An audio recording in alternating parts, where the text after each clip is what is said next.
अमेरिकी राष्ट्रपति Donald Trump की आर्ट ऑफ द डील को तगड़ा झटका लगा है। क्यों? क्योंकि ईरान के supreme leader Ayatollah Ali Khamenei ने ट्रंप के बातचीत के प्रस्ताव को पूरी तरह से ठुकरा दिया है। सिर्फ इतना ही नहीं, खामेनेई ने ट्रंप के ईरान के परमाणु ठिकानों को नष्ट करने वाले दावों को भी गलत बताया है। कई देशों का युद्ध रुकवाने का दावा करने वाले स्वघोषित विश्व शांति दूत ट्रंप से खामेनेई ने कहा है कि अगर कोई समझौता जबरदस्ती या धमकी से किया जाए तो वो समझौता नहीं बल्कि दबाव और डराने धमकाने जैसा होता है। अब बताते हैं कि ये खामेनेई और ट्रंप का ये नया चैप्टर शुरू कैसे हुआ। दरअसल पिछले हफ्ते ट्रंप ने इजरायली संसद में संबोधन के दौरान कहा था कि गाजा में हमास के साथ युद्ध विराम के बाद वॉशिंगटन और तेहरान के बीच शांति समझौता होना बहुत अच्छा होगा। ट्रंप ने बातचीत की संभावना जाहिर की, लेकिन खामेनेई ने इसे ठुकरा दिया और कहा कि अमेरिका गर्व से कहता है कि उसने ईरान के परमाणु उद्योग को बर्बाद कर दिया। अच्छा है, ऐसे ही सपने देखते रहो। खामेनेई ने साफ कहा कि ईरान के पास परमाणु सुविधाएं हो या ना हो, अमेरिका का इसमें दखल देना गलत है।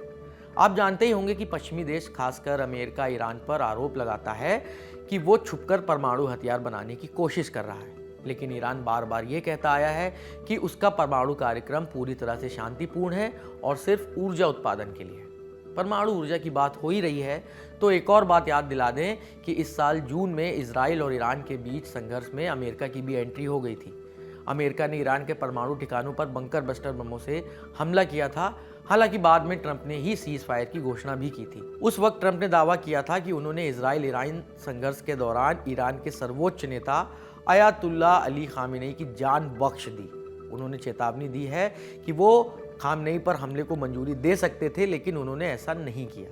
ट्रंप ने यह भी दावा किया था कि जंग के आखिरी दौर में इजरायली विमानों का एक बहुत बड़ा ग्रुप तेहरान की तरफ जा रहा था, लेकिन उन्होंने इजराइल से अपील की कि वो विमान वापस लाएं।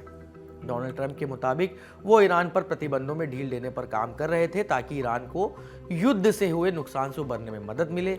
इन सब के बीच डोनाल्ड ट्रंप ने खामेनेई को बिना शर्त आत्मसमर्पण करने की चेतावनी भी दी थी और कहा था कि अमेरिका और इजराइल दोनों को पता है कि सुप्रीम लीडर कहां छिपा है। इन धमकियों का जवाब देते हुए खामेनेई ने ऐलान किया था कि वो कभी सरेंडर नहीं करेंगे। उन्होंने डोनाल्ड ट्रंप को चेतावनी भी दी थी कि अमेरिका अगर इस जंग में कूदा तो उसे ऐसा नुकसान उठाना पड़ेगा जिसकी भरपाई नहीं हो पाएगी और ये नुकसान ईरान को हुए नुकसान से ज़्यादा बड़ा होगा।